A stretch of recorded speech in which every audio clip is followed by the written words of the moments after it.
भाग्यवंत म्हणू तया शरण गेले पंढरीराया तरले तरती हा भरवसा नामधारकाचा ठसा भुक्ती मुक्तीचे ते स्थळ भोळे भाविका निर्मळ तरले तरती हा भरवसा नामधारकाचा ठसा गायिले पुराणी तुका म्हणे वेदवाणी तरले तरती हा भरवसा नामधारकाचा ठसा विठ्ठल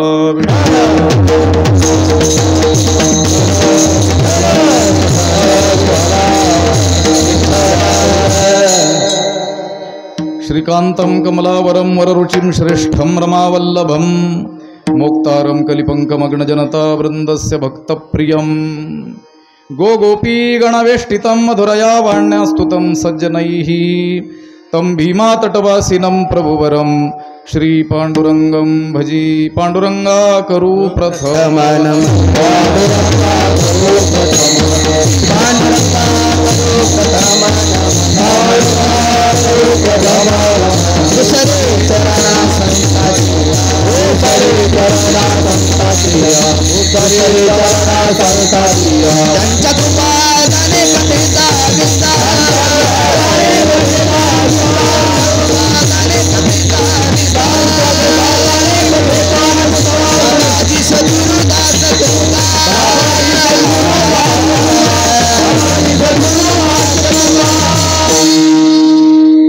ओम नमो ज्ञानेश्वरा करुणा करा दयाळा तुमचा अनुग्रह लाधलो पावन झालो चराचरी नमो सद्गुरु तुकया ज्ञान दीपा नमो सद्गुरु सच्चिदानंद रूपा नमो सद्गुरु भक्त कल्याण मूर्ती नमो सद्गुरु भास्करा पूर्ण कीर्ती अखंड मंडलाकारं व्याप्तमेन चराचरं तत्पदं दर्शितमेन तस्मै श्री गुरवे नमः जयांची केली स्मरण होय सकळ विद्यांचे अधिकरण तेची वंदू श्रीचरण श्री गुरूंचे ते नमस्कारोनी आता भाग्यवंत म्हणू तया शरण गेले पंढरीराया तरले तरती हा भरवसा नामधारकाचा ठसा प्राप्तस्थळी कीर्तन रूपी सेवेसाठी उपस्थित केलेला हा अभंग जगद्गुरु संतश्रेष्ठ वैराग्य शिरोमणी श्री तुकाराम महाराज यांचा 4 चरणांचा सुप्रसिद्ध असा असून या अभंगाद्वारे जगद्गुरु तुकाराम महाराजांनी भाग्यवंताचं लक्षण सांगण्याबरोबरच भगवन नामाचा आगळा महिमाही सांगितलेला आहे विठ्ठल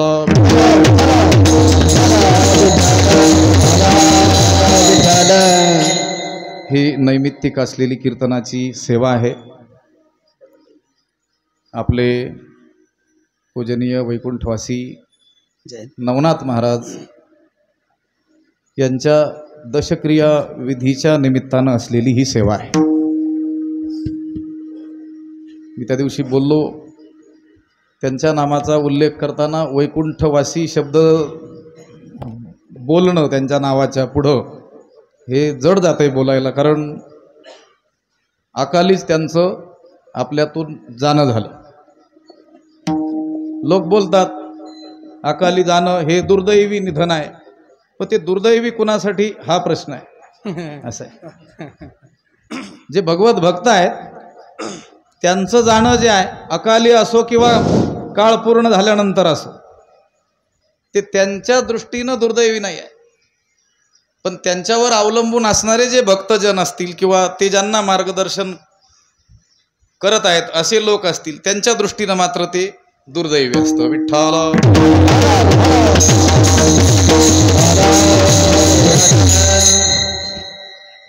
वैकुंठवासी गुरुवर्य कृष्णदेव बाबांच्या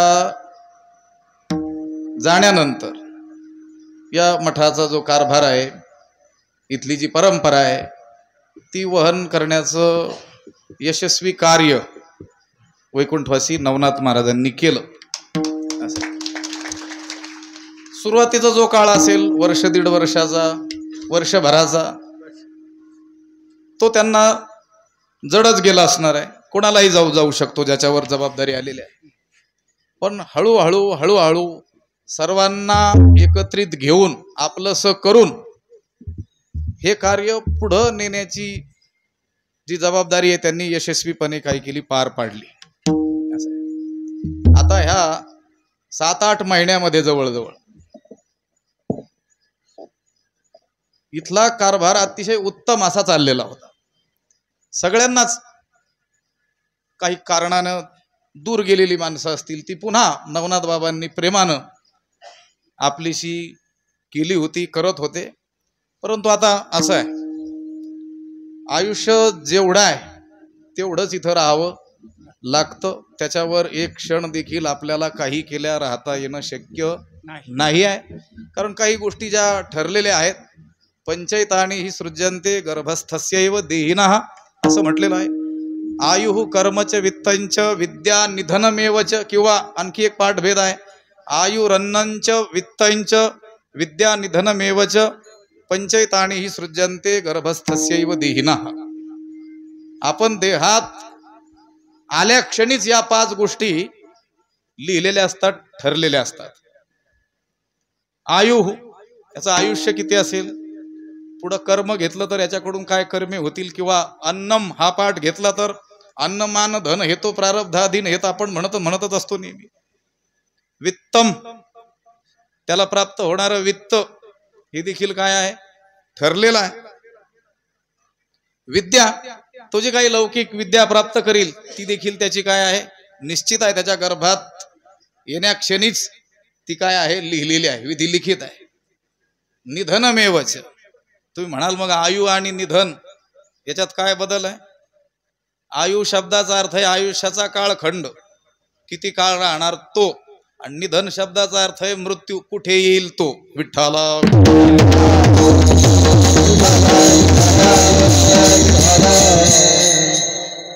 कधी मृत्यू येणार आणि तो कोठे येणार हे देखील काय आहे, ठरलेलं आहे. ते काही आपल्या हातात नाही आहे. आपल्या हातात जेवढा आहे तेवढा आपण जर केलं तर त्याने भगवंत काय होणार आहे, संतुष्ट होणार आहे. आपल्याला हा अमूल्य असलेला नरदेहच भगवंताने ज्या कारणाकरिता दिला ते जर आपण केलं तर त्याच्या संतुष्टीला काय ठरवू आपण, कारण ठरवू. देवे दिला देह भजना गोमटा, पुढचं जाऊ द्या, ते काय झालं ते नाही, पण दिलाय कशासाठी?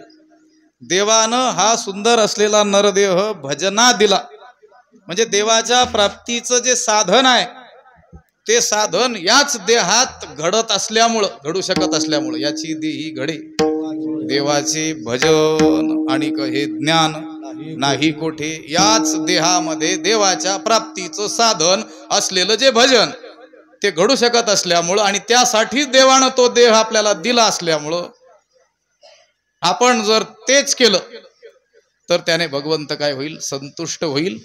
आणि आपल्याला हा देह त्याने दिला याच त्याला सार्थक वाटेल. विठ्ठला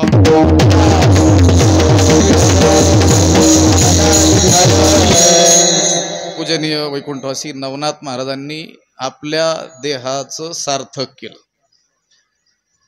असं आहे, कोण जाणे कोणा घडे उपासना असं म्हणण्यात येत आहे. वर आपण जर पाहू तर कुणाचा काय अधिकार असेल काहीच सांगता येत नाही. आपल्या वारकरी संप्रदायामध्ये अशी उदाहरणं आपल्याला आढळतात की लौकिक दृष्टीनं संसारी असलेले लोक, गृहस्थाश्रमी जीवन जगणारे लोक, परंतु प्रचंड वैराग्य संपन्न, प्रचंड ज्ञान संपन्न मोठे भगवत भक्त असू शकतात. वरकरणी वर वर बघून कुणाचं आतलं काही सांगता येत नाही. कधी कधी वरकरणी मोठे भगवत भक्त वाटणारे लोक सुद्धा ती भक्ती वर वर चाललेली दिसते, पण आतमध्ये मात्र काय असतो? पूर्ण संसारच भरलेला असतो. विठ्ठला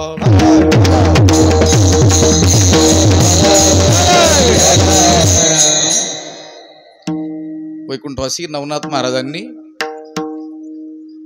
गुरुवर्य वैकुंठवासी बाबांनी दाखवलेल्या मार्गाने यशस्वीपणे वाटचाल केली.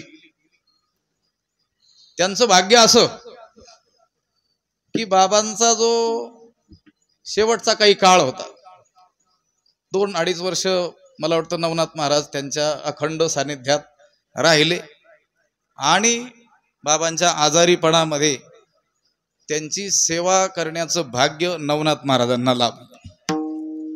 आणि मला असं म्हणा वाटतं की नवनाथ महाराजांचं पूर्वीचं जीवन आणि बाबांची सेवा केल्यानंतरचं जे जीवन आहे त्यामध्ये आपल्याला जमीन आसमानचा, भूमी आकाशाचं अंतर दिसेल. तो सगळा बाबांच्या केलेल्या निष्काम सेवेचा परिणाम होता. विठ्ठला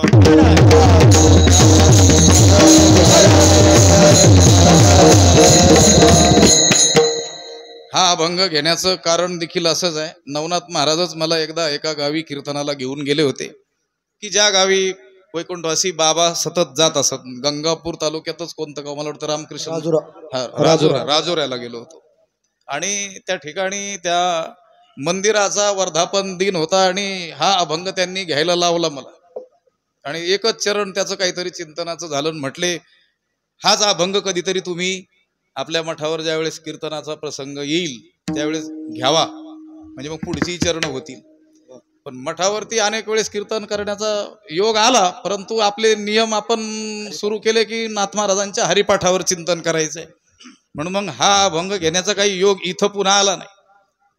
म्हणून आता हा अभंग त्याचं चिंतन करून नवनाथ महाराजांनाच ऐकवावं आणि नवनाथ महाराजांचंच वर्णन या अभंगाच्या माध्यमातून करावं असा दुहेरी हेतू म्हणून हा अभंग घेतला. विठ्ठला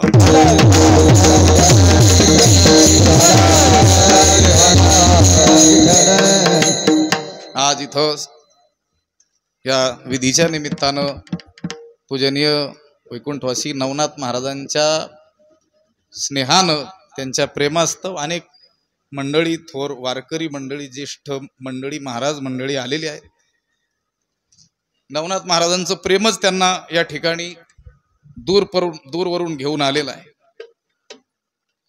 पूजनीय आमचे ज्येष्ठ गुरुबंधू भगवानजी जंगले महाराज शास्त्री या ठिकाणी आलेले आहेत. पूजनीय योगी त्यागी महाराज आहेत, मगर बाबा आहेत, हरी महाराज आहेत, गणपत अण्णा आहेत, राम महाराज काळे आहेत, राजू महाराज आहेत, अशोक महाराज पारठे आहेत, ज्ञानेश्वर महाराज लिपणे आहेत, संतोष महाराज पवार, अनिकेत महाराज गोसावी, ओमकार महाराज काशीद आहेत, वैभव महाराज खंबरे, गणेश महाराज गवळी आहेत, महेश महाराज आगळे आहेत, मिरजे महाराज आहेत, कृष्णा महाराज जगदाळे, हरी महाराज बावस्कर, कल्याण महाराज पवार, सोमनाथ महाराज नवथर, गणेश महाराज खेडकर, रोहित महाराज झेंडे, समर्थ महाराज भेंडेकर, अभिषेक महाराज आगळे, निलेश महाराज नेव्हल आणि अजूनही कोणी राहिले असतील असे महाराज, कैलास महाराज आहेत. इतकी महाराज मंडळी या ठिकाणी फक्त नवनाथ महाराजांच्या प्रेमास्तव आलेली आहेत. नवनाथ महाराजांचा स्वभाव अतिशय गोड असा होता, शांत असा स्वभाव होता. कधी त्यांनी क्रोध कोणावरती केलाय असं काही आपल्याला दिसलं नाही. नरसिंग दादा, नरसिंग दादा आहेत, त्यांचं नाव माझ्याकडून राहून गेलं, म्हणजे वाचण्याचं राहून गेलं, पण ते मनात आहे. विठ्ठला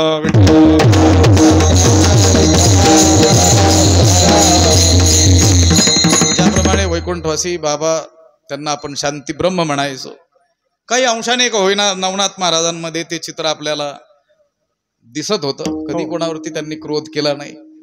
त्यांना कोणी कितीही टाकून बोला, तोंडावर बोला, पण ते त्याचं प्रत्युत्तर कधी पुन्हा क्रोध करून त्यांनी दिलं नाही. लक्षात आलं. ते आपल्या कृतीतून त्याचं काय करायचे, उत्तर द्यायचे. जर कोणी आपलं ही कृती आपली चुकली असं म्हटले की ते म्हणायचे नाही, यांनी आपल्याला सांगितलं म्हणजे यांचे आपल्यावर काय आहेत, उपकारच आहेत. त्या साहित्यामध्ये म्हणतात, धीराची व्याख्या केलेली आहे भर्तृहरीनं. निंदन्तु नीती निपुणाः यदि वा स्तुवन्तु लक्ष्मी समाविशतु गच्छतु वा यथेष्टम अद्यैव वा मरणमस्तु युगांतरे वा न्यायात पथा प्रविचलन्ति पदम न धीराः. धीर पुरुष जे असतात ते न्याय मार्गाने चालण्याचं आपलं जे व्रत आहे, कितीही संकट आले तरी ते त्यातून तसुभरही ढळत नाहीत. अगदी त्यांची कोणी निंदा करा, निंदन्तु नीती निपुणाः यदि वा स्तुवन्तु. नीतिकुशल लोकांनी, व्यवहार दक्ष लोकांनी त्यांची निंदा केली. सामान्यांच्या निंदेकडे तर ते लक्ष देतच नाहीत. तुका म्हणे असे जन नाही कान त्याकडे ते लक्ष देतच नाहीत. महान लोक फक्त एवढंच पाहतात, आपल्याला संत पुरुषांनी हसू नये, मग ते हसतील संत, बाकीचे काय ते हसतच असतात कधी, लक्षात आलं. पण नीतिकुशल लोकांनी जरी आपली निंदा केली की याला व्यवहार कळत नाही, व्यवहाराचे सामान्य नियम देखील याला ठाऊक नाहीत, अशी निंदा केली काय किंवा स्तुती केली काय, प्रचंड लक्ष्मी आपल्याकडे आली काय किंवा असलेली ही सगळी निघून गेली काय, आज आत्ता या क्षणाला मरण आलं काय किंवा युगांतर लोटले तरी आपल्याला दीर्घायुष्य लाभलं काय. न्याय मार्गाने चालण्याचं व्रत घेतलेले जे धीर पुरुष आहेत ते काही झालं तरी आपल्या मार्गावरून ढळत नाहीत. विठ्ठला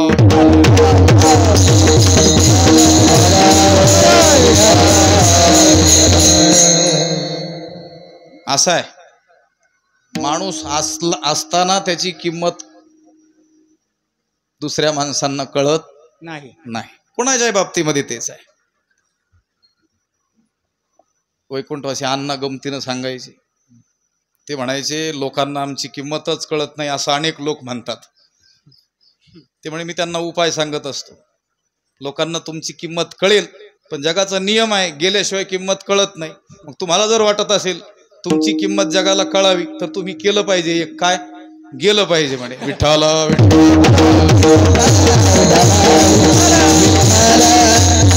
उपहासाचा भाग सोडून द्या, पण गोष्ट खरी तीच आहे, वस्तुस्थिती तीच आहे.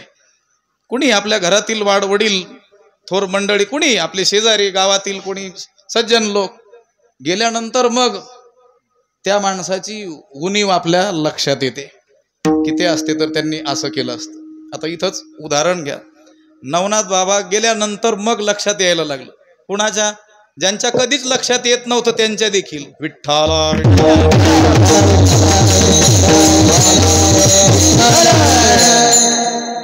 आज काय अभंगाचं पदापदाचं चिंतन करायला काय आपण उभे नाही आहोत. आज नवनाथ बाबांचं वर्णन करायचं, ते भाग्यवंत कसे होते त्याचं या अभंगाच्या माध्यमातून थोडंसं काय करायचं चिंतन आपल्याला करायचं आहे. तुकाराम महाराजांच्या दृष्टीनं भाग्यवंत कोण, तुकोबारायांनी या अभंगामध्ये सांगितलेलं आहे. जगातील लोक कुणाला भाग्यवंत म्हणत न म्हणत तो त्यांचा प्रश्न आहे, पण तुकोबारायांना जर विचारलं तर त्यांनी सांगितलं, तुकोबारायांनी भाग्यवंत म्हणवतया शरण गेले पंढरीराया. जे पंढरीनाथाला शरण गेलेले आहेत त्यांनाच आम्ही काय म्हणतो, भाग्यवंत म्हणतो. या व्यतिरिक्त तो कोणी जगाचा राजा असेल, कोणी महान संपत्ती त्याने मिळवलेली असेल, मोठा बलशाली असेल, महाबुद्धिवान असेल, त्याच्याशी आम्हाला देणं घेणं नाही. तुकोबाराय म्हणतात आमच्या दृष्टीने जर तुम्ही विचारत असाल तर भाग्यवंत तोच आहे किंवा तेच आहेत जे पंढरीनाथाला शरण गेलेले आहेत. आणि असे शरण गेलेले भाग्यवंत भूतकाळामध्ये जे होते ते हा भवसागर तरुण गेलेले आहेत, तरले. आणि आत्ता वर्तमान काळात किंवा भविष्य काळामध्ये जे कोणी भगवंताला शरण जाणारे भाग्यवंत असतील ते हा भवसागर निश्चित तरुण जातील. तरती हा भरवसा आपल्याला दिलेला आहे, हा विश्वास आपल्याला दिलेला आहे. कोणी दिलेला आहे? नामधारकाचा ठसा. नामधारक संतांनी असा ठसा म्हणजे शिक्कामोर्तब करून ठेवलेला आहे, असा निर्णय देऊन ठेवलेला आहे की भगवंताला शरण गेलेले भाग्यवंत तरले, आणि भगवंताला शरण जे जातील असे भाग्यवंतच हा भवसागर तरतील, खात्रीनं तरतील, निश्चयानं तरतील. तरले तरती हा भरवसा नामधारकाचा ठसा. आणि हे कोणी सामान्यांनी नाही सांगितलं, नामधारक असलेल्या संतांनी निर्णय देऊन ठेवलेला आहे, शिक्कामोर्तब करून ठेवलेला आहे. ठसा शब्द, सहीपेक्षा देखील त्या ठशाला काय असते, अधिक किंमत असते. सही कोणी कोणाची करू शकतो, लक्षात आलं. अगदी सही रे सही, एकदम योग्य सही करू शकतो, जशीच तशी. पण ते शिक्का कुठून आणेल? म्हणून अजूनही ते आपले ग्रामपंचायतचे दाखले किंवा कोण्या निरनिराळ्या ऑफिसचे दाखले हवे असतील तर तिथल्या अधिकाऱ्याच्या सही बरोबर काय असावं लागतो? शिक्का असावा लागतो. संतांनी शिक्कामोर्तब करून ठेवलेला आहे की तेच लोक तरले आणि तेच लोक तरतील. तरले तरती हा भरवसा नामधारकाचा ठसा. नामसाधना हे जे स्थळ आहे हे उभय कल्याण प्राप्त करून देणार आहे. कारण कधी कधी जनसामान्यांमध्ये असा भ्रम असतो की आम्ही जर या नाममार्गाचा अवलंब करू, भक्ती मार्गाला लागू, देवाच्या नादाला लागू, तर आमच्या संसाराचं काय होऊन जाईल, वाटोळं होऊन जाईल. असा भ्रम जनसामान्यांमध्ये अज्ञानामुळं असतो आणि काही संत वचनांचा विपरीत अर्थ ते ग्रहण करत असतात. देवाजीची खून आला ज्याच्या घरा त्याच्या पडी चिरा. ते म्हटले देव प्राप्त झाला हे ओळखण्याची खून काय, त्याच्या संसाराचं वाटोळ झालं. अरे संसार शब्दाचा इथं अर्थ काय? तुमच्या जमीन जुमला गाड्या घोड्या त्याचं वाटोळ नाही. हा जन्म मरण रूप संसार, त्याच्यावर चिरा पडे असं सांगितलेलं आहे. पण आपल्या समोर संसार शब्द आला की संसार शब्दाचा एकच अर्थ आपल्याला ठाऊक आहे. कोणता? हे मुलं बाळ गाडी घोड्या जमीन जुमला. आणि याचं वाटोळ करायला कोण तयार होईल मग भक्ती मार्गाने चालू? तुकोबाराय म्हणतात भिण्याचं कारण नाही. नामसाधना हे स्थळ असं आहे की तुम्हाला मोक्ष प्राप्त करून देण्याबरोबरच इहलौकिक तुमचं जीवन देखील उन्नत करण्याला, तुम्हाला भोग प्राप्त करून देण्याला देखील ते कारण ठरते. भुक्ती मुक्तीचे ते स्थळ. मुक्ती तर आहेच आहे, मुखी नाम हाती मोक्ष ऐशी साक्ष बहुतांची. तो मोक्ष काय कुठे जाणारच नाही नामसाधना करणाऱ्यांचा. पण त्याचं सांसारिक देखील काय होईल, कल्याण होईल. ज्याला इहलौकिक कल्याण आपण म्हणूया, अभ्युदय ज्याला म्हणतात, तो देखील साधला जातो. भुक्ती मुक्तीचे ते स्थळ. पण कोणासाठी एक नियम आहे मात्र, नामसाधनेनं ते प्राप्त होईल. पण तो नामसाधक कसा असला पाहिजे? भोळे भाविका, निर्मळ अंतःकरणाचा भोळा भाविक तो असला पाहिजे.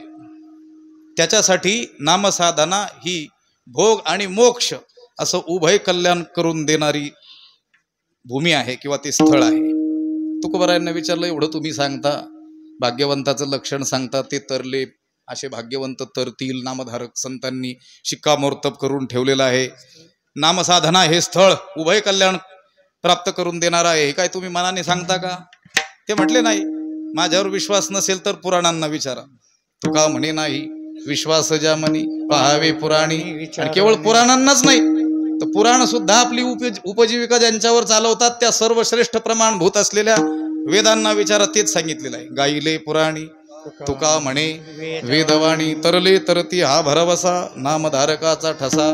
सगळ्या अभंगाचा संपूर्ण अर्थ एकदा मीठ सांगून टाकलेला आहे. विठ्ठला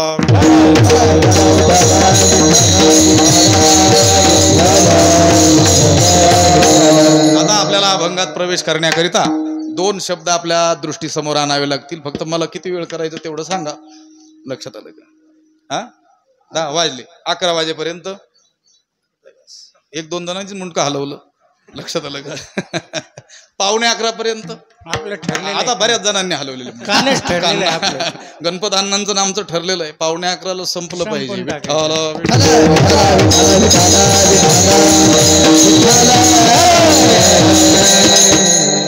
हे विचारलं यासाठी की जो प्रवेश करायचा आहे तो ताशी किती वेगाने करायचा आहे. लक्षात आलं का? 2 शब्द आपल्या नजरेसमोर आणा. एक शब्द आहे प्रयत्न आणि दुसरा शब्द आहे भाग्य. या 2 शब्दाचं थोडंसं चिंतन करून आपण गरिबी हटाव योजना राबवू. थोडीशी थोडं सांगून जाऊया. जगामध्ये काही लोक आपल्याला असे आढळतात की ते दैव, भाग्य, प्रारब्ध, प्राक्तन, नशीब हे सगळं थोतांड आहे असं म्हणतात. कोणतीही गोष्ट प्राप्त करायची असेल तर एकमेव कारण आहे त्या गोष्टीसाठी, तो म्हणजे प्रयत्न. असा प्रबळ प्रयत्नवादाचा स्वीकार करणारे अनेक लोक या जगामध्ये आपल्याला आढळतात. ते म्हणतात हे प्रयत्न केल्याशिवाय काहीच मिळू शकत नाही. सगळं काही जे मिळतं ते केवळ आणि केवळ प्रयत्नानेच मिळतं, अशी त्यांची काय आहे मान्यता आहे. आणि ते आपल्याला सांगतात देखील, नाही सुप्तस्य सिंहस्य प्रविशन्ति मुखे मृगा. तो सिंह प्रचंड बलवान आहे, पण त्याला देखील उद्योग केल्याशिवाय काही मिळणार नाही. गुफेत जर तो पडून राहील तर ठाई राहिला तर उपोषी राहावं लागेल, त्याला देखील उठावं लागेल, शिकार शोधावी लागेल, त्यावर झडप घालावी लागेल, तिला पकडावं लागेल, तेव्हा त्याला काहीतरी खायला मिळेल. म्हणून उद्योगच केला पाहिजे. उद्यमेन ही सिद्ध्यंती कार्याणी न मनोरथही. केवळ मनोरथांनी ती सिद्ध होत नाही, उद्योगच केला पाहिजे. हे भाग्य वगैरे काय आहे सगळं खोटं आहे. पटतं देखील आपल्याला ते. पण अशा लोकांना एकच प्रश्न विचारायचा तुम्ही, कारण ते आम्हाला भेटतच नाही, आम्ही विचारलं असतं नाही तर. लक्षात त्यांना एवढंच विचारायचं, जर सगळं प्रयत्नानच मिळत असतं तर धनप्राप्तीसाठी, पदप्राप्तीसाठी, प्रतिष्ठा प्राप्तीसाठी सगळेच लोक प्रयत्न करताना दिसतात, मग सगळ्यांना ती स्थिती का प्राप्त होत नाही आहे? बरं, प्रयत्न कमी अधिक नाही, अटीतटीचा प्रयत्न करतात, तरी देखील एखाद्याला ती स्थिती प्राप्त होते, एखाद्याला प्राप्त होत नाही. याचं कारण काय? याला काय उपनिषदात जाऊन शोधायचं नाही. एखाद्या खेडूत माणसाला जरी विचारलं तरी तो उत्तर देईल, अहो म्हटलं याच्या नशिबात होतं, याच्या नशिबात नव्हतं. विठ्ठला.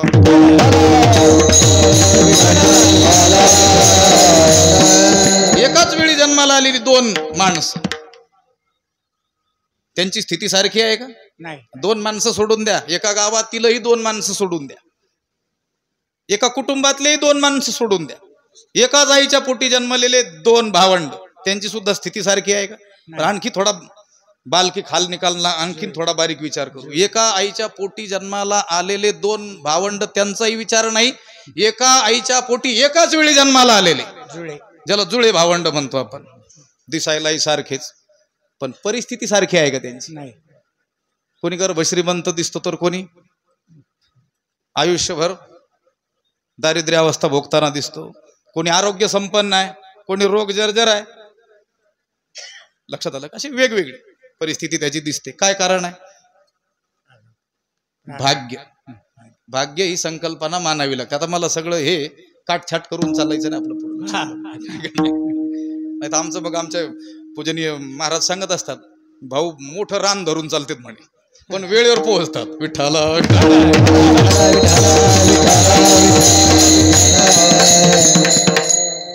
ते रान धरून चालल्याचा फायदा होतो. तुम्हाला गंमत सांगतो, मला आठवलं तिकडे शिकत असताना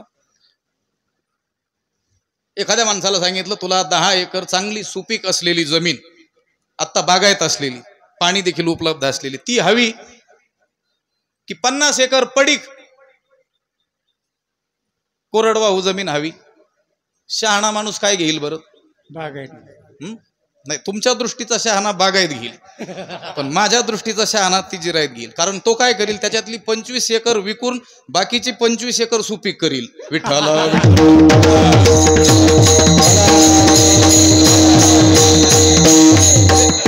रान धरल्याचा फायदा असं मला सांगायचं. आमचे महाराज माझ्या कीर्तनाच्या बाबतीत म्हटले होते, भाऊंनी भलतं रान धरलं. मला वाटलं कसं काय वेळेवर पोहोचतील. त्यांनी मला एकदा काल्याचं कीर्तन सांगितलं होतं त्यांच्या आश्रमामध्ये, आणि ते एक नवीनच अभंग आम्ही न ऐकलेला, आणि कुणीही ऐकलाय की नाही अशी शंका असावी असा घेतला, पण तो काला प्रकरणातील होता. लक्षात आलं? आचरती कर्मे ते काळे धर्माधर्म. मग ते नवीन असल्यामुळे रान धरावं लागलं होतं. असो, भाग्य संकल्पना मानण्याशिवाय पर्याय नाही. आपल्या संतांनी प्रयत्नाला नाकारलं नाही, उलट प्रचंड प्रयत्नवाद संतांनी शिकवला. लोक म्हणतात संतांनी समाजाला आळशी बनवलं. आळशी नाही बनवलं, प्रचंड प्रयत्नवाद शिकवला. पण त्या वस्तूच्या प्राप्तीबाबत बोलताना मात्र केवळ प्रयत्नाने ती मिळेल असं त्यांनी सांगितलेलं नाही. जैसे भाग्याचे निवडसी उद्यमाचे निमिसी समृद्धी जाता पैसे घररिगी. त्या उद्योगाच्या निमित्तानं, व्यवसाय निमित्त फळ देतसे फळ कोण देतो? संचित. निमित्त मात्र कोण आहे? तो व्यवसाय किंवा ते प्रयत्न आहेत. विठ्ठला.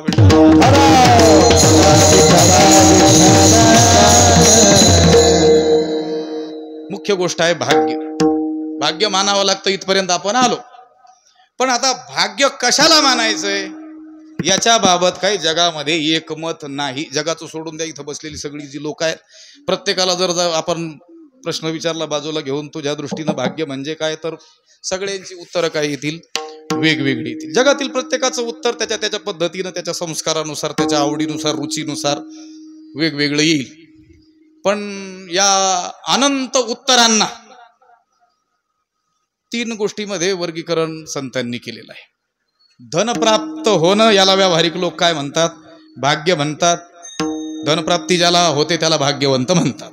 पुन्हा पत्नी प्राप्त होणं, अनुकूल सुस्वरूप अशी पत्नी, कुलवान पत्नी प्राप्त होणं याला भाग्य म्हणतात. ती ज्याला प्राप्त होते त्याला भाग्यवंत म्हणतात. आणि अपत्य प्राप्ती होणं, पुत्रप्राप्ती होणं याला लोक काय म्हणतात? भाग्य. ज्याला पुत्रप्राप्ती होते त्याला काय म्हणतात? भाग्यवंत म्हणतात. त्याचा संतांनी निषेध केलेला आहे, म्हणून आपण तेवढ्याच घेऊन आपल्याला पुढे जायचं आहे, ज्याचं खंडन केलेलं आहे. पण गोष्ट अशी आहे, संत तर या धन दारा पुत्रप्राप्तीला भाग्य म्हणणार नाहीतच. पण ज्यांनी भाग्य म्हटलंय ते सांसारिक लोक सुद्धा आपल्या बोलण्यावर ठाम नाही आहेत. माझं बोलणं लक्षपूर्वक ऐकलं तर काहीतरी कळेल. बाकीच्यांना बरं का, महाराज लोकांना नाही. ते तर आमचे गुरुतुल्य लोक आहेत सगळे, त्यांच्याकडून आम्ही शिकतो. मला आताच विठ्ठल महाराज म्हटले, तुम्ही पाठात बोलत असतात, कळलं का तुला? काही डोमलं कळतंय का? पण ते पाठातलं इकडं म्हणत जाऊ नका म्हणे, राग येईल लोक. लक्षात आलं का? आता म्हणजे 20-25 मिनिटं झाली असतील म्हटलेलं. असं आहे ते. पाठात ते बिचारे श्रद्धेने आलेले असतात म्हणून ते ऐकून घेतात आपलं, किंवा काही इलाज नसेल आता काय करता म्हणून ऐकून घेत असतील. पण ते तिकडचं इकडे यायला नको. कुठं? कीर्तनात. असो. काय सांगत होतो मी? कीर्तन सांगत होतो. भाग्य सांगत होतो. संतांनी तर या गोष्टीच्या प्राप्तीला जे व्यावहारिक लोक भाग्य म्हणतात त्याला भाग्य म्हटलेलं नाहीच आहे. पण बारीक विचार केला, सूक्ष्म विचार केला तर जे व्यावहारिक लोक या 3 गोष्टींच्या प्राप्तीला भाग्य मानतात ते सुद्धा त्यांच्या विचारावर ठाम नाहीत. तुम्हाला एक साहित्यातला श्लोक सांगतो. सद्भिस्तु लीलया प्रोक्तम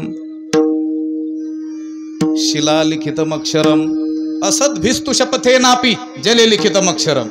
जी सज्जन लोक आहेत, संतजन आहेत, महात्मे आहेत, ज्ञानी लोक आहेत, ते लीलेनं बोलले, सहज बोलले. जयाचे बिसाट शब्द सुखे म्हणो येती वेद. त्यांचं ते लीलेनं बोललेलं लिहिल्यासारखं असतं. कशावर? शिलालिखितम अक्षरम. काळ्या दगडावरची रेघ. शिलालेख असतात की नाही मोठमोठ्या गड किल्ल्यावर, हजारो वर्षापूर्वीचे लेख जसेच्या तसे असतात. सज्जन पुरुष एकदा बोलला म्हणजे कायमच त्या विचारावर तो ठाम. आज विचारा तेच, हजारोही वर्षानं विचार तेच ते बोलणार. म्हटले तुमचं आमचं, ते म्हटले तुमचं आमचं देखील बोललेलं लिहिलेलंच असतं. असद भिस्तू. बरं, आपलं लिहिलेनं बोललेलं नाही म्हटले, शपथ हे नापी. आपण शपथ घेऊन बोललेलं ते सुद्धा लिहिलेलंच असतं. पण कशावर? जले लिखितम अक्षरम. पाण्यावर लिहिलेलं. पुढं लिहिलं की मागचं पुसून जात आहे. विठ्ठला. इथं मंडपात एखाद्याला शब्द दिला, तुझं काम करतो, मंडपाच्या बाहेर गेला की मी कधी म्हटलो म्हणतो. लक्षात आलं? ती पूर्वी इलेक्ट्रॉनिक मीडिया नव्हता, शूटिंगची किंवा रेकॉर्डिंगची सोय नव्हती. प्रिंट मीडिया होता, छापून यायचं. त्यावेळेस नेते लोकांना बोलण्याची ती सोय होती. मी असं म्हणालोच नव्हतो. ह्या पत्रकारांनीच काहीतरी खुळचटपणा केला, मी असं बोललोच नाही. बरं, सगळे लोक काय तिथं नव्हते, त्यामुळं ते पाहण्याची सोय नव्हती हा बोलला होता की नाही म्हणून. पण आता काय? आता शूटिंग होत आहे, ते ढळढळीत दिसतंय तो बोललेला आहे. ते आता तसं म्हणत नाहीत, मी तसं बोललो नाही. ते म्हणतात माझा तसा बोलण्याचा भाव नव्हता म्हणतात. विठ्ठला. मला काय सांगायचं, सज्जन पुरुष सहज बोलले तरी देखील ती काळ्या दगडावरची रेघ असते, ते कायमच असतं. आणि सामान्य जन शपथ घेऊन बोलले तरी ते अस्थिर असतं, टिकणार नसतं. मग व्यवहारातील लोक धनप्राप्तीला, स्त्री म्हणजे पत्नी प्राप्तीला आणि पुत्र प्राप्तीला काय मानतात? भाग्य मानतात. पण ते त्यांचं भाग्य मानणं हे देखील स्थिर नाही आहे. कसं? एखाद्याने त्याच्याकडे धन नसल्यामुळं आपण आता धन मिळवावं, कारण धन मिळवल्याशिवाय आपल्याला जगात मान्यता मिळणार नाही. धनवंतालागी मान्यता आहे, सर्व मान्यता आहे जगी, म्हणून आपण धन मिळवावं, प्रयत्नानं तो धन मिळवतो. त्याला वाटतं धन मिळवल्यानंतर आपल्याला लोक काय म्हणतील? भाग्यवान म्हणतील, आपण भाग्यवंत ठरू. पण मला सांगा, त्याने मिळवलेलं धन जर त्याच्या जीवावर उठलं तर तोच मनुष्य स्वतःला भाग्यवान मानणारा धनप्राप्तीमुळं काय मानत असतो? अभागी मानतो, करंटा मानतो. सुंदर अनुकूल पत्नी प्राप्त होण्याला काय मानलेलं आहे? भाग्य. तुमच्या व्यावहारिकांचाच तुमचंच प्रतिनिधित्व करणारे जे नीतिशास्त्रकार आहेत त्यांनी सांगितलं ही पंचलकाराम भार्याम भाग्योदयाल लभते किंवा पुण्योदयाल लभते अनुकूलाम विमलांगीम कुलजाम कुशलाम सुशील संपन्नाम. हे 5 लकार जिच्यामध्ये आहेत अशी स्त्री पत्नी म्हणून लाभली जाते ती मोठ्या भाग्याने. आम्ही गमतीनं बोलत असतो हे 5 लकार सोडून द्या नीतिशास्त्रकारांनो, आता कशी का होईना मिळणं त्यालाच लोक भाग्य मानतात. म्हटलं काळ बदललेला आहे, लक्षात आलं. असो, अशी अनुकूल कुलवान सुस्वरूप गृहकार्य दक्ष अशी पत्नी एखाद्याला प्राप्त झाली त्याने स्वतःला भाग्यवान मानलं. पण त्या स्त्रीचं रूप कांता रूपवती शत्रुहू असं म्हटल्याप्रमाणे जर त्याला शत्रू निर्माण करणारी ठरली तर तोच स्वतःला काय मानत असतो? दुर्दैवी मानत असतो. आणि पुत्राच्या बाबतीत देखील विवाह उत्तर काळात दीर्घकाळपर्यंत पुत्र प्राप्ती झाली नाही, अपत्य प्राप्ती झाली नाही. ज्ञानोबराय म्हणतात गमतीनं त्याप्रमाणे वैसेची या शेवटी एकची वे वांझोटी. तसं पुत्र रत्न एखाद्याला प्राप्त झालं. रत्न शब्द मुद्दाम जोडला मी, असे रत्न असतात, लक्षात आलं का? सगळं गाव त्याला भाग्यवान मानतो, तो देखील स्वतःला काय मानतो? भाग्यवान मानतो. पण मला सांगा, तीच मुलं मोठी झाल्यानंतर आपल्या वाडवडिलांनी मिळवलेला नावलौकिक द्रव्य इत्यादी त्यांची माती करू लागले तर लोकांचे उद्गार सोडून द्या. ज्यांनी स्वतःला भाग्यवंत मानलेलं आहे त्या पुत्रप्राप्तीनंतर त्यांचेच उद्गार असतात. ते काय आता रुचान काही श्लोक नाही सांगत तुम्हाला. काय म्हणत असतात? तुमच्या पाठ आहे ते काय म्हणत असतात? हे झाले नसते तर बरं झालं असते. विठ्ठला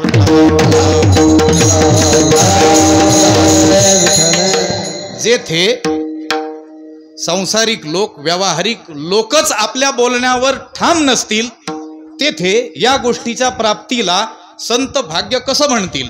भाग्य तरी नोहे धनपुत्र दारा, भाग्य तरी नोहे धनपुत्र दारा, भाग्य तरी नोहे धनपुत्र दारा, भाग्य तरी नोहे धनपुत्र दारा. निकटवास बरा संत पाई, निकटवास बरा संत पाई.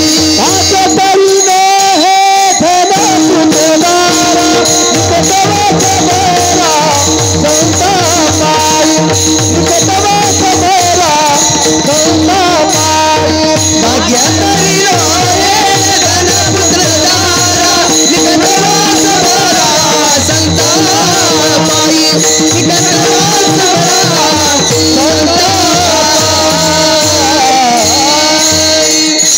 संतांनी तर निषेधच करून टाकला.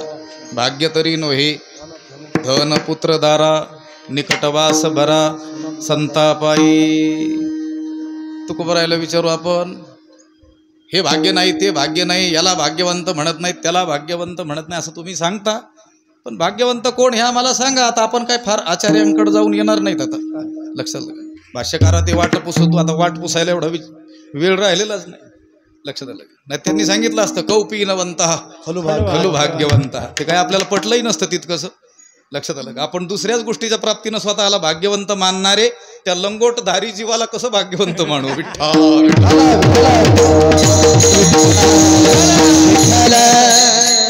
सरळ सरळ तुकोबारायांकडे जाऊ. आणि तुकोबाराय, तुम्ही तुमच्या बोलण्यावर ठाम असता, तुम्ही सज्जन आहात, संत आहात. आज जे बोलता तेच उद्या बोलाल, तेच हजारो वर्षांना विचारल्यानंतर तेच सांगाल. तुमच्या बोलण्यात स्थिरता आहे, म्हणून तुम्हीच तुमच्या दृष्टीनं भाग्यवंत कोण हे आम्हाला सांगा पहिल्या चरणात. भाग्यवंत मनोतया, भाग्यवंत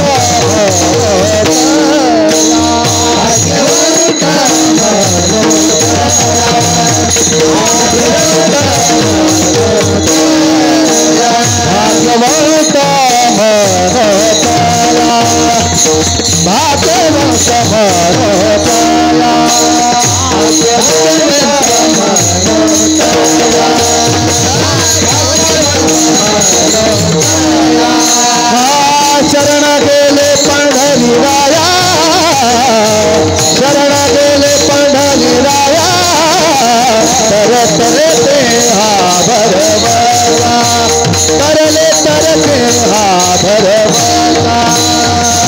शरण गेले पंढरीराया, शरण गेले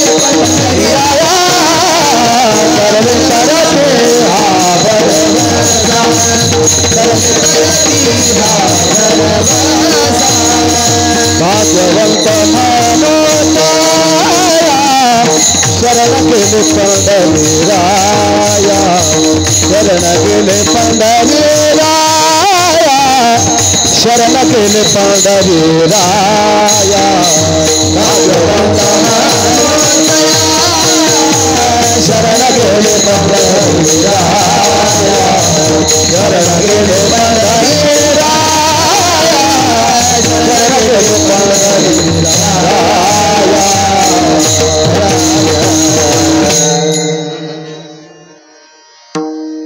काय झालं हा?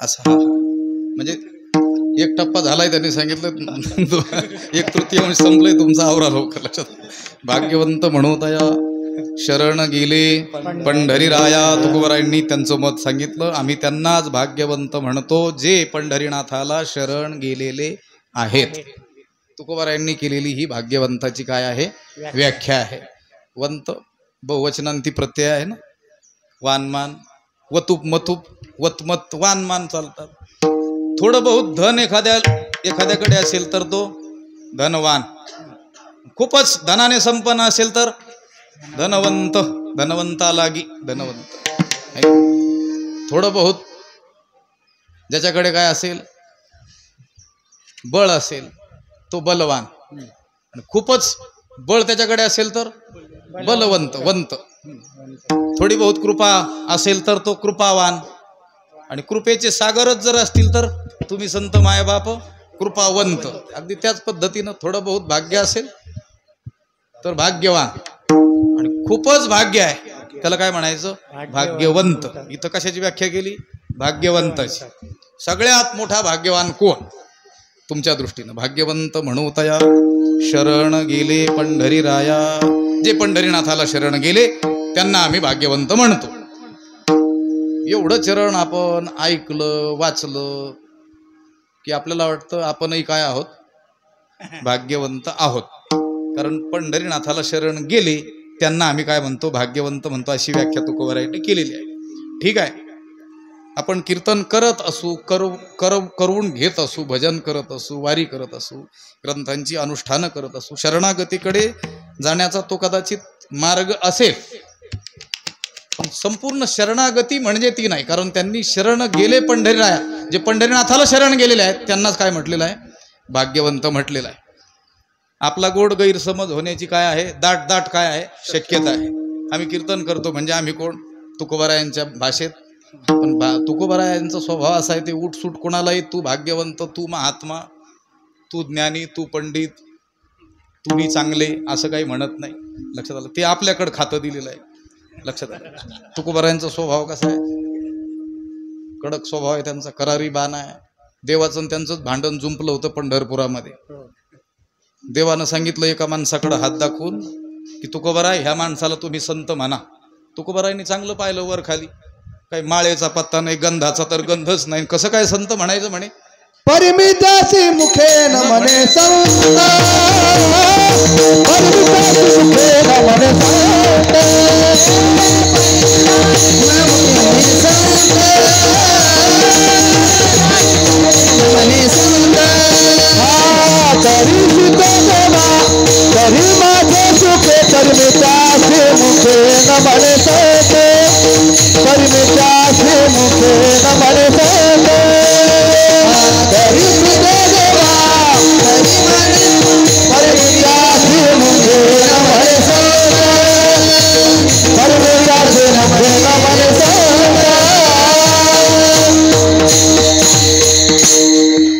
नाही बोलत नाही काही आता असं आहे आता एवढी तब्येत मी कमी केली तरी त्यांनी एवढं भांडं आणलंय पाणी प्यायला पहिली तब्येत असती तर त्यांनी मला वाटतं मटकाच आणलं असतं की काय विठ्ठला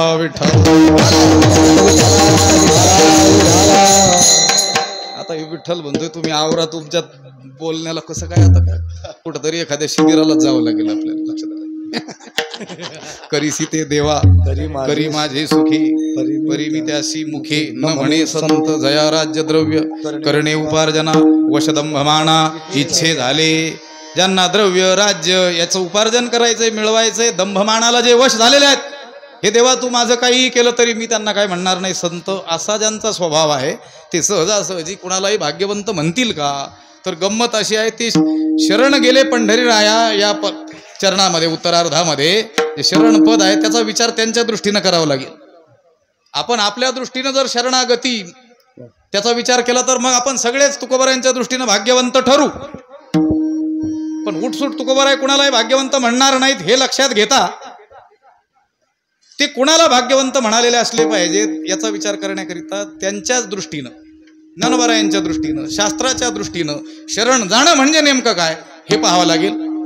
आणि त्यांच्या दृष्टीनं शरणागती म्हणजे काय हे कळाल्यानंतर ते कुणाला नेमकं भाग्यवंत म्हटलेले आहेत हे कळेल. विठ्ठल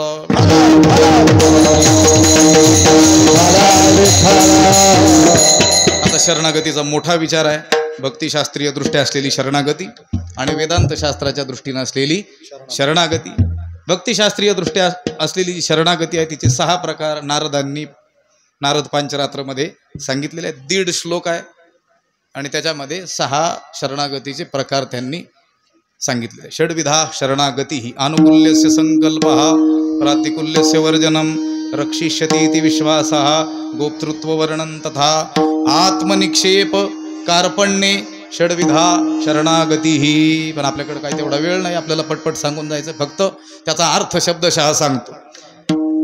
शरणागतीचा पहिला प्रकार नारदांच्या दृष्टीनं अनुकूल्यस्य संकल्पः ज्या परमेश्वराला आपण शरण गेलेलो आहोत किंवा ज्या सद्गुरूंना शरण गेलेलो आहोत त्यांना अनुकूल काय आहे त्यांना आवडतंय काय रुचतंय काय तसंच आपण करणं. आवडी देवासी तो ऐका प्रकार नामाचा उच्चार रात्रंदिवस असं जर आपल्या जीवनात आलेलं असेल तर आपण आपल्या जीवनामध्ये शरणागतीचा एक प्रकार आलेला आहे असं समजायला हरकत नाही. प्रातिकूल्यस्य वर्जनम जे त्या देवाला प्रतिकूल आहे त्याला जे आवडत नाही त्याला काय आवडत नाही तीळ मात्र जरी होय अभिमान मेरू तो समान भारदेव त्याला अहंकार अजिबात आवडत नाही. मग अहंकार कोणत्याही गोष्टीचा न करणं हा शरणागतीचा दुसरा प्रकार आहे. प्रातिकूल्यस्य वर्जनम रक्षिष्यति इति विश्वासः देव माझं रक्षण करेलच करेल असा अंतरी दृढ विश्वास हा शरणागतीचा तिसरा प्रकार आहे. आता उदाहरणं वगैरे काही सांगत नाही. अण्णा पाहतात माझ्याकडे वेळ जवळ आलेली दिसते. रक्षिष्यति इति विश्वासः कितीही घोर संकट आलं तर या संकटातून माझा स्वामी निश्चित मला तारून नेईल असा दृढ विश्वास त्याच्या संबंधी असणं हा शरणागतीचा भक्तिशास्त्रीय दृष्ट्या असलेला तिसरा प्रकार आहे. तिसरा रक्षिष्यति इति विश्वासः गोप्तृत्व वर्णन तथा. आणि प्रथमतः त्याचं स्मरण थोडक्यात अर्थ स्थूल अर्थ मी त्याचा सांगितला. आपल्याला देखील देवाचं स्मरण होतं पण संकट काळी आणि संकट काळी देखील प्रथम क्षणाला होत नाही. बारकाईनं विचार करा. प्रथमतः आपण विचार करतो या संकटातून सोडवणारं कोणी आप्त स्वकीय नातेवाईक जवळ आहेत का आणि कुठेच लागला नाही की मग त्वमेव माता च पिता त्वमेव. लक्षात आलं का? दुसऱ्या क्षणाला आपल्याला आठवण होते. पण भक्ताला सर्वात प्रथम आठवण कोणाची होते? देवाची. आपल्याला देखील उठल्या उठल्या आठवण होते का देवाची? नाही. महाभाग तर कितीतरी असतील नित्य उठवून या उठले की तिथून अंथरुणाचा त्याग करण्यापूर्वीच विचारतात काय नाश्ता करायचा आहे. लक्षात आलं का? भक्तांना प्रथमतः आठवण होते गोप्तृत्व वर्णन तथा आत्मनिक्षेप आणि स्वतःला देवाच्या पायी झोकून देणं हा कितवा प्रकार? बोटाकडे तरी लक्ष द्या. 5वा प्रकार आत्मनिक्षेप कार्पण्ये आणि दीनता लीनता नम्रता विनयता तयाची विनय ह्याची संपत्ती नम्र झाला भूता हा 6वा प्रकार. हे 6 प्रकार जर आपल्या जीवनात आलेले असतील तर भक्तीचे शास्त्रकार लोक आपल्याला म्हणतील तू देवाला शरण गेलेला आहेस. आणि अशा रीतीनं आपण शरण गेलेलो असू तर तुकोबाराय आपल्याला भाग्यवंत म्हणायला तयार आहेत. आणि दुसरं म्हटलं होतं मी वेदांत शास्त्राच्या दृष्टीने असलेली शरणागती एका वाक्यात सांगता येईल. अभेद निश्चय हीच वेदांत शास्त्राच्या दृष्टीने असलेली शरणागती आहे. जसं तुकोबाराय म्हणतात तुझं मज नाही भेद त्याच्याशी एकत्वाचा अनुभव. ज्ञानेश्वरीमध्ये जेथे कुठे आपल्याला शरणागतीचं चिंतन दिसून येतं त्यातील बहुतांशी चिंतन 99% चिंतन हे वेदांत शास्त्राच्या दृष्टीनं असलेल्या शरणागतीचं आहे. विठ्ठला तमेव शरणं गच्छ सर्व भावेन भारत तत्प्रसादात पराम शांती स्थानं प्राप्स्यसि शाश्वतं तया अहम वाचा चित्त अंग देवोनिया शरण रिघ महोदधिका गांग रिगाले जैसे. आपल्याला तिथे शरण रिघ एवढंच दिसतंय पण काय देवोनिया आपला काकडा म्हणतो की नाही नेहमी आपण धनदारा पुत्रजन बंधू सोयरे पिशून सर्व सर्व तुमच्याकडे काय पाठ आहे? मिथ्याच आहे ना. मिथ्या हे जाणून मग शरण रिघा देवास. शरण रिघा पण हे जाणून घ्या अगोदर. तसं अहम वाचा चित्त अंग देऊन या, हे द्या आणि मग शरण. नाही तर तोंडानेच म्हणायचं मी तुला शरण आलेलो आहे. लक्षात आलं काय? भगवंत अर्जुनाला बोललेले आहेत ना, हे अर्जुना तू नुसताच काय म्हणतोस, हे देवा मी तुला शरण आलेलो आहे, हे देवा मी तुला शरण आलेलो आहे. आणि स्वतःला काय समजतोस? पुन्हा जीव समजतोस. मज ही शरण रिघिजे आणि जीवत्वेची असिजे धिक बोली इया न लजे प्रज्ञा केवी. हे अर्जुना तुझ्या प्रज्ञेला तुझ्या बुद्धीला लाज वाटत नाही का? सारखा म्हणतोस हे देवा मी तुला शरण आलेलो आहे आणि पुन्हा स्वतःचा विचार करताना मी जीव, मी सुखी, मी दुःखी, मी जन्मणारा, मी मरणारा, मी करता, मी भोगता, मी अर्जुन असं समजतोस. जर तू शरण आलेला असशील तर त्या महोदधिका गांग रिगाले जैसे तशी अवस्था व्हायला पाहिजे. तुका म्हणे गंगा सागर संगमी अवघ्या झाल्या उर्मी एकमय. गंगा आता सागराशी मिळाल्यानंतर पुन्हा गंगा या नावानं ती शिल्लक राहत नाही, तिचं रूपही राहत नाही, तिचं नावही शिल्लक राहत नाही. आता ती समुद्र रूप होऊन जाते. तया हंवाच्या चित्तांग देऊन या शरण रिग महोदधिका गांग रिगाले जैसे. किंवा सर्व धर्मान परित्यज्य मामेकम शरणम व्रज अहं त्वा सर्व पापेभ्यो मोक्षयिष्यामि मा शुचः. त्याच्या खाली मोठं विस्तारानं वर्णन केलेलं आहे. घटाचे निनाशी गगनी गगन प्रवेशी मज शरण येणे तैसे ऐक्य करी. सुवर्णमणी सोनया एक लोळू जैसा पानिया तैसा मज धनंजया शरण येतू. हे अर्जुन आता रीतीनं तुम्हाला शरण आहे. घटाचा नाश झाल्यानंतर घटातील आकाश ज्याप्रमाणे महाकाशामध्ये काय होऊन जातं, विलीन होऊन जातं, एक रूप होऊन जातं, वेगळेपणानं ती राहत नाही. सोन्याचा मणी सोन्याला पूर्णपणे ज्याप्रमाणे शरण गेलेला असतो, पाण्यावर उठलेला तरंग लाट ही जर पाणी रूपच असते, पाण्याहून वेगळी नसते. तैसा मज धनंजया शरण येतू. तशा रीतीनं तू काय कर, मला शरण ये. कारण शरण जाण्याला उत्तम योग्य ठिकाण कोण आहे? मीच आहे. शरणागता शरण्य मीच. जो मज होय अनन्य शरण त्याचे निवारे मी जन्म मरण. या लागी शरणागता शरण शरण्य मीची मनवनी शरण जावे. मनवनी म्हटलं होतं मी, पण आता मीच म्हणतो मनवनी शरण जावे. लक्षात आलं का? मनवनी म्हणजे म्हणायला पाहिजे होतं विठ्ठला विठ्ठला मनवनी शरण जावे सर्व भावे देवासी. तो हा उतरील पार भवदुस्तर नदीचा. दुसऱ्या चरणाकडे जायचं आहे आपल्याला तरण्यासाठी. लक्षात आलं का? जे अशा रीतीनं देवाला शरण गेलेले आहेत त्यांनाच आम्ही भाग्यवंत म्हणतो. अशा रीतीनं शरण गेलेले जे कोणी भाग्यवंत ते हा भवसागर तरुण गेलेले आहेत. आणि तीच भाग्यवंते सरती पुरती धनविते. विठ्ठल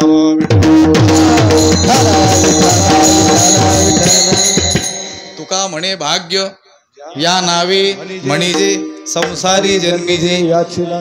कामक्रोध लोभ निमाले ठाईची अवघी आनंदाची सृष्टी झाली. आणि हे कधी होईल? देवाला शरण गेल्यानंतरच होईल. विठ्ठला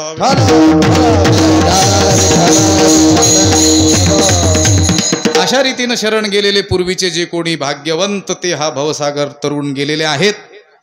आणि अशाच रीतीनं शरण जाणारे जे कोणी भाग्यवंत असतील वर्तमानात किंवा भविष्य काळात ते हा भवसागर निश्चित खात्रीनं तरुण जातील. ही नामधारक संतांनी काय केलेली आहे? खात्री आपल्याला देऊन ठेवलेलं दुसरं चरण. तरले तरती हा भरवसा तरले तरले तरती हा भरवसा तरले तरती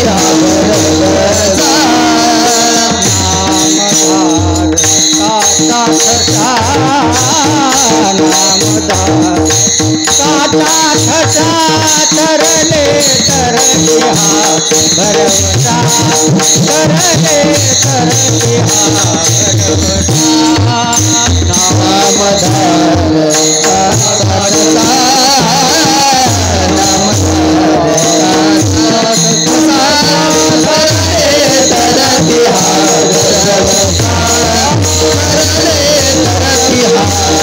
भरवसा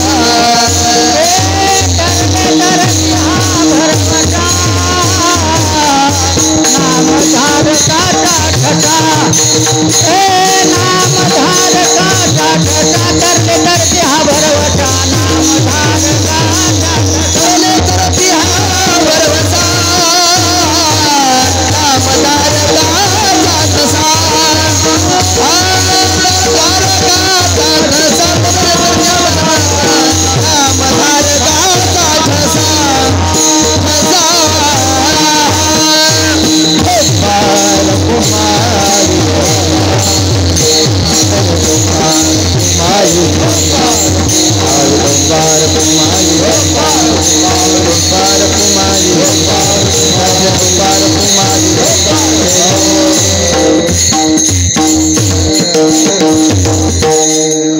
तरले तरती हा भरवसा नामधारकाचा ठसा. नामधारक संतांनी असा शिक्कामोर्तब केलेला आहे, असा निर्णय देऊन ठेवलेला आहे. तर संत शब्द न वापरता नामधारक हा शब्द वापरलेला आहे. आलो म्हणे तुका मी नामाचा धारक, तिथे ते सुद्धा शिक्का शब्द आहे. एकंदर शिक्का पाठविला इहलोका. आलो म्हणे तुका मी नामाचा धारक, आम्ही नामाचे धारक. आणि ते म्हटले तुम्ही जे प्रकार सांगितले ते आम्हाला नाही माहीत म्हटले. नेणो प्रकार आणि एकच जाणतो, सर्व भावे एक विठ्ठलची प्रमाण. संत हे नामधारक आहेत. तुकोबारायांची जी 108 नावं आहेत, नामावली गाथा पारायणाच्या शेवटी आपण म्हणत असतो, श्री तुकारामा प्रिय श्रीरामा सुरविरामा स्वानंद रामा. त्याच्यात एक नाव आहे. काय नाव आहे? महानामधारका विठ्ठल. नामधारक, नाम जापक वेगळा आणि नामधारक वेगळा. आपण नाम जपतो, लक्षात आलं का? जपत असू तर लक्षात आलं का? आपण कोण आहोत? नाम जापक. पण संत कोण आहेत? नामधारक. नामाला त्यांनी काय केलेलं आहे? धारण केलेलं आहे. नामाशिवाय ते राहूच शकत नाहीत. लक्षात आलं का? अंतःकरणानं तर ते नामाचं अखंड चिंतन करतातच, पण स्थूल शरीर तिचा भाग असलेली ती वाणी माझी मज झाली अनावर वाचा छंद या नामाचा घेतला. ती वाणी आता थांबायला देखील तयार नाही. ने घे ने घे ने घे माझी वाचा विश्रांती घ्यायला तयारच नाही आहे. लक्षात आलं का? आपली देखील अनावरच झालेली आहे. कशाविषयी? न घेण्याविषयी. तिला घे घे म्हणतो तरी घ्यायला तयार नाही. आणि त्यांची वाणी थांब थांब म्हणतात तरी थांबायला तयार नाही. नामाला धारण केलेलं आहे. असे नामधारक जे संत आहेत त्यांनी असा शिक्कामोर्तब करून ठेवलेला आहे, निर्णय देऊन ठेवलेला आहे की अशा रीतीनं शरण गेलेले जे कोणी भाग्यवंत लोक आहेत ते हा भवसागर तरुण गेलेले आहेत. आणि पुढे देखील असेच शरण जाणारे भाग्यवंत तरुण जातील. तरले तरती हा भरवसा नामधारकाचा ठसा असो. मग अशी बोलल्याप्रमाणे सामान्य जनांमध्ये असा भ्रम असतो की या देवमार्गाला जर आम्ही लागू तर आमच्या संसाराचं काय होऊन जाईल, वाटोळं होईल. लक्षात आलं का? आणि मग ते भक्तांची, काही प्रसिद्ध भक्तांची चरित्र त्यांच्या समोर असतात. आता त्या भक्तांच्या जीवनामध्ये प्राप्त झालेलं जे दारिद्र्य आहे किंवा त्यांच्या हाल अपेष्टा आहेत, हा त्यांच्या प्रारब्धाचा विषय आहे. अन्न मान धन हे तो प्रारब्धाधीन हा नियम सर्वांना सारखा लागू आहे. त्यांनी भक्ती मार्ग अवलंबला म्हणून ते दारिद्र्य जीवन जगले असं नाही. श्रीमंती किंवा दारिद्र्य हा काही भक्तीचा परिणाम किंवा दुष्परिणाम नाही आहे. संपन्नता येते, ती संपन्नता सुद्धा त्या भक्तीचा परिणाम म्हणून नाही येत, तो आपला प्रारब्धाचा भाग असतो. लक्षात आलं का? आपण देवाची भक्ती केली म्हणून आपण श्रीमंत होतो, हे तद्दन काय आहे? खोट आहे. जे देवाला मानतच नाही, देवच नाही म्हणतात, ते आपल्या लक्षावधीपट श्रीमंत आहेत. मग त्यांच्या श्रीमंतीला काय कारण आहे? लक्षात आलं का? ही दारिद्र्य अवस्था, संपन्नता, विपन्नता हे काही त्या भक्तीचं चांगलं वाईट असं काही फळ नाही आहे. तो प्रारब्धाचा काय आहे? विषय आहे. लोकांमध्ये उगीच भ्रम असतो, भीती असते. पण तुकोबाराय काय म्हणतात? ती भीती बाळगण्याचं कारण नाही. नामाने उद्धार होईल यात संशयच नाही. नाम घेता वाया गेला ऐसा कोणी ऐकेल. नाम घेतलं तो वाया गेला असं होणारच नाही. त्याचं पारलौकिक कल्याण हे निश्चितच आहे, पण इहलौकिक उन्नतीला देखील भगवत भजन कारण ठरू शकतं. भुक्ती मुक्तीचे ते स्थळ, भोळे भाविका निर्मळ. तिसरं चरण आहे, संपवायचं आपल्याला 5 मिनिटामध्ये. नामसाधना हे स्थळ कसं आहे? भोग आणि मोक्ष असं उभय कल्याण प्राप्त करून देणार आहे. ज्ञानोबारायांचे एक अभंग आहे, त्यातील एक चरण सांगतो तुम्हाला. ते कर्म आणि धर्म आचरी जे जया लागी, साधक सिनले साधन साधिता अभागी, गोड तुझे नाम विठो आवडते मज, तुझे उच्चारिता मना वाटत असे लाज. त्याचं तिसरं चरण आपल्याला घ्यायचंय आता. भुक्ती आणि मुक्ती नामापाशी प्रत्यक्ष, चारी वेद साही शास्त्रे, ऐसी वदता ती साक्ष. विठ्ठला चारही वेद आणि सहाही शास्त्र ओरडून आपल्याला सांगतात की या नामाजवळ प्रत्यक्ष भुक्तीही आहे आणि मुक्ती देखील आहे. भुक्ती मुक्तीचे ते स्थळ. पण एक अट आहे, ती नामसाधना करणारा जो साधक आहे तो कसा असावा? भोळे भाविका, निर्मळ अंतकरणाचा तो भोळा भाविक असावा. भोळ्या शब्दाचा विसरणं या क्रियेशी काय आहे? संबंध आहे. थोडक्यात भोळा म्हणजे विसरणारा. तसं व्यवहारामध्ये बावळट माणसाला म्हटलं जातं भोळा. सासूबाई वर्णन करत असतात जावयाचं, आमचे जावई भोळे आहेत. म्हणजे काय म्हणता येत नाही म्हणून भोळे म्हटलेले असतात, बावळट म्हणता येत नाही म्हणून. लक्षात आलं? भोळ्या शब्दाचा विसरणं या क्रियेशी संबंध आहे. भोळ्या शब्दाचा विसरणं या क्रियेशी संबंध आहे हे विसरू नये म्हणून त्या भोळ्या शब्दाला विसर शब्द आणखी लावतात. विसर भोळा. लक्षात आलं? बोललेलं लक्षात आलं तर बरं होईल. आमचं भाग्य असं. भोळ्या शब्दाचाच अर्थ आहे विसरणारा. पण इथं जो भोळा घ्यायचा तो काय विसरणारा? मी माझी ऐशी आठवण, विसरले जयाचे अंतकरण, पार्था तो संन्यासी जाण निरंतर. मी आणि माझं हे जो विसरलेला आहे असा जो भोळा आहे.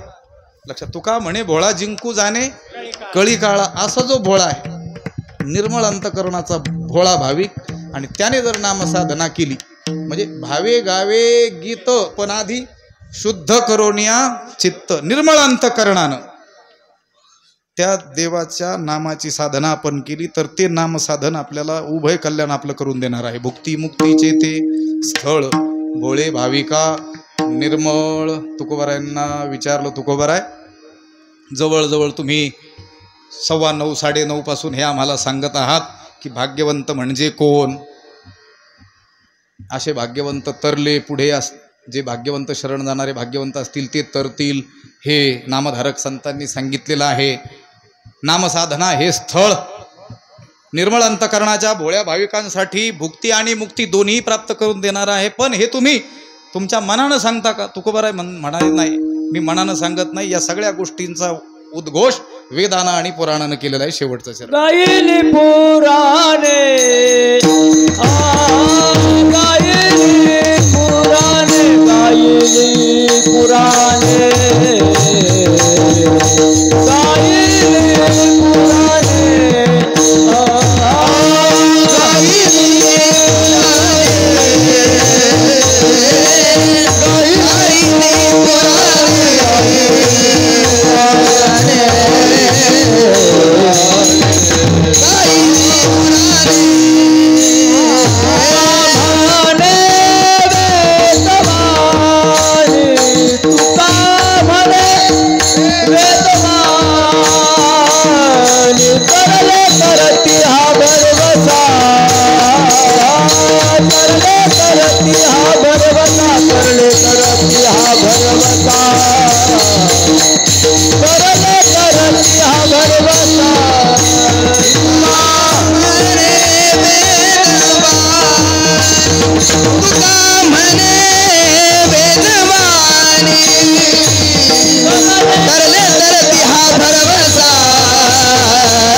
मावली महाराजांनीश्वर मावली ज्ञानराज मावली ज्ञानेश्वर मावली ज्ञानराज मावली ज्ञानेश्वर मावली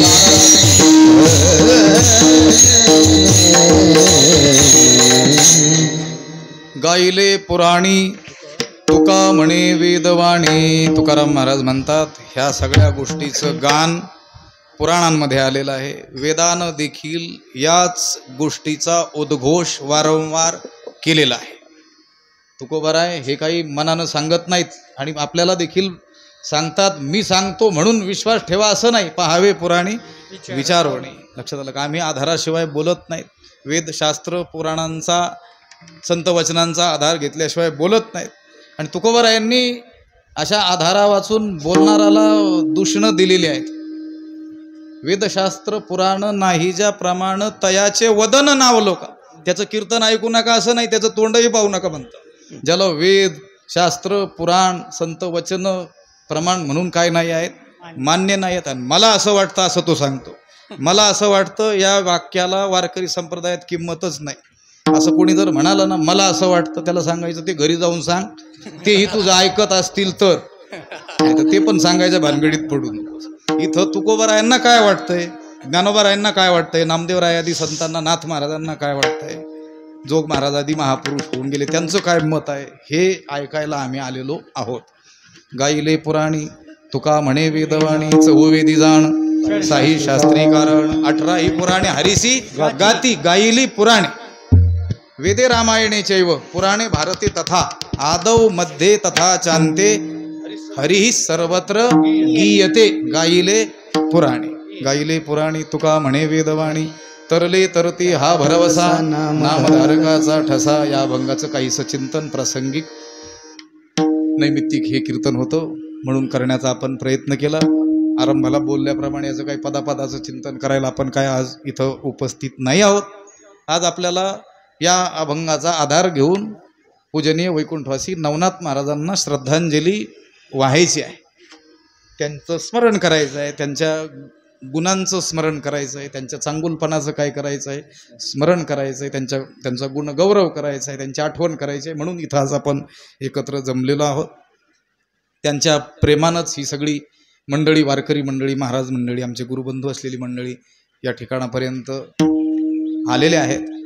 आता इथून पुढं या मठाची असलेली जी जबाबदारी आहे, जे उत्तरदायित्व आहे, ते सर्व श्रेष्ठ लोकांच्या साधू संतांच्या मनोगताप्रमाणे पूजनीय सुदामबाबांकडं देण्यात आलेलं आहे. पूजनीय गुरुवर्य राऊत बाबांचे ते शिष्य आहेत. वैकुंठवासी नवनाथ बाबा देखील राऊत बाबांचेच शिष्य म्हणून हे यांचे गुरुबंधूच, नवनाथ बाबांचे गुरुबंधूच सुदाम बाबा आहेत. आणि सुदाम बाबांचा स्वभाव देखील आपल्याला गुरुवर्य वैकुंठवासी कृष्णदेवांची आठवण करून देईल असा आहे. कृष्णदेवांना आपण विसरूच नये म्हणून भगवंतानेच सुदाम देवांची इथं काय केलेली आहे, योजना केलेली आहे. त्या दिवशी मला वाटतंय पूजनीय भास्करगिरीजी महाराज का कोणीतरी बोललं होतं, आपल्या नवनाथ बाबांना श्रीकृष्णांनी ठेवून घेतलं. लक्षात आलं का? आणि त्यांचा सुदाम देव काय केला, पाठवून दिलेला आहे. लक्षात आलं का? भगवंताचा मित्र. देहत्याग प्रत्येकाला करावाच लागणार आहे, ठरल्या वेळी तो होणारच आहे. पण त्यांना त्यांचा देह त्यागण्यासाठी एवढ्या पवित्र भूमीची योजना स्वतः भगवंतानीच केली. आपल्या कवेमध्ये त्यांना भगवंताने घेतलं. हे त्यांच्या उपासनेचंच काय म्हणायचं, फळ म्हणायचं. तुकोबारायांच्या आजच्या या अभंगाच्या भाषेत बोलायचं ठरलं तर नवनाथ महाराज देखील भाग्यवंत म्हणोतया शरण गेले पंढरीराया. आणि तुकोबाराय म्हणतात त्याप्रमाणेच तरले, ते तरुण गेले.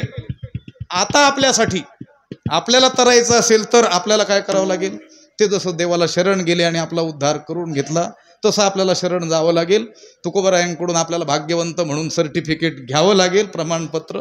मग आपण निश्चितच काय होऊ, तरुण जाऊ. तरले तरती हा भरवसा नामधारकाचा ठसा. मी सांगत होतो सुदामबाबांची योजना या ठिकाणी झालेली आहे. सगळा भक्त परिवार असेल ग्रामस्थ असतील, गावातील थोर व्यक्ती असतील, जबाबदार मंडळी असतील, या सगळ्यांनी आता त्यांचा काय करायचा आहे, सांभाळ करायचा. गुरुवर्य राऊत बाबा देखील त्या दिवशी म्हणाले हा लहानपणापासून माझ्याजवळ आहे, याला काही व्यवहार कळत नाही, हा साधू माणूस आहे, तुम्हाला सगळं काय करावं लागेल, याला सांभाळावं लागेल. म्हणून माझ्या या बोलण्याकडे तुम्ही भक्त मंडळी लक्ष द्या.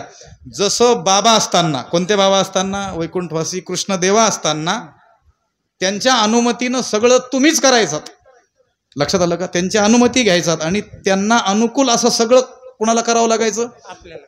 आपल्यालाच करावं लागायचं. तसंच आपल्याला आता इथून पुढं काय करायचं आहे. नाहीतर बाबांचा स्वभाव फार कडक आहे. कोणाचा? राऊत बाबांचा. त्या दिवशी ही जबाबदार मंडळी पुढे होती म्हणून त्यांनी मान्य केलं, नाही तर ते लवकर कोणाचं काही मान्य करत नाही. सहजासहजी आपला एवढा माणूस देणं काही सोपी गोष्ट आहे का? बरं, तिथं ते शिक्षक आहेत, त्यांच्यावर अनेक विद्यार्थ्यांची काय होती, जबाबदारी होती. आता काही विद्यार्थ्यांच्या परीक्षा जवळ आलेल्या होत्या. बाबा काही तयार झाले नाही, परंतु पूजनीय गुरुवर्य भास्करगिरी बाबांनी त्यांना सांगितलं, या गावातले ज्येष्ठ मंडळी, जबाबदार मंडळी गेले आणि बाबांनी सांगितलं त्याप्रमाणे त्यांनी मान्य केलं आणि आता ते अंमलात आणायचे. त्या दिवशी मान्य केलं. राऊत बाबांनी सांगितलं असं असं करावं लागेल, तिथं असं असं व्हावं लागेल, तेव्हा हा माणूस देतो. आता त्यावेळेस आपण काय केलं? मान्य केलं की नाही? आता केवळ मान्य करून उपयोग नाही, ते काय करावं लागेल, इथून पुढं अंमलात आणावं लागेल. आणि आहेत ही सगळी ज्येष्ठ मंडळी, लोखंडे साहेब वगैरे सगळी मंडळी आहेत आणि हे इथून पुढं असं सुरळीत हे चालत राहील. देवांच्या बाबांच्या आशीर्वादानंच ते चालत राहील अशी खात्री बाळगायला काही हरकत नाही. ही झालेली सेवा पूजनीय वैकुंठवासी गुरुवर्य कृष्णदेवांच्या चरणी, दज्ञेश्वर भगवंताच्या चरणी समर्पित करून, भगवंताच्या चरणी समर्पित करून आपण या ठिकाणी थांबूया.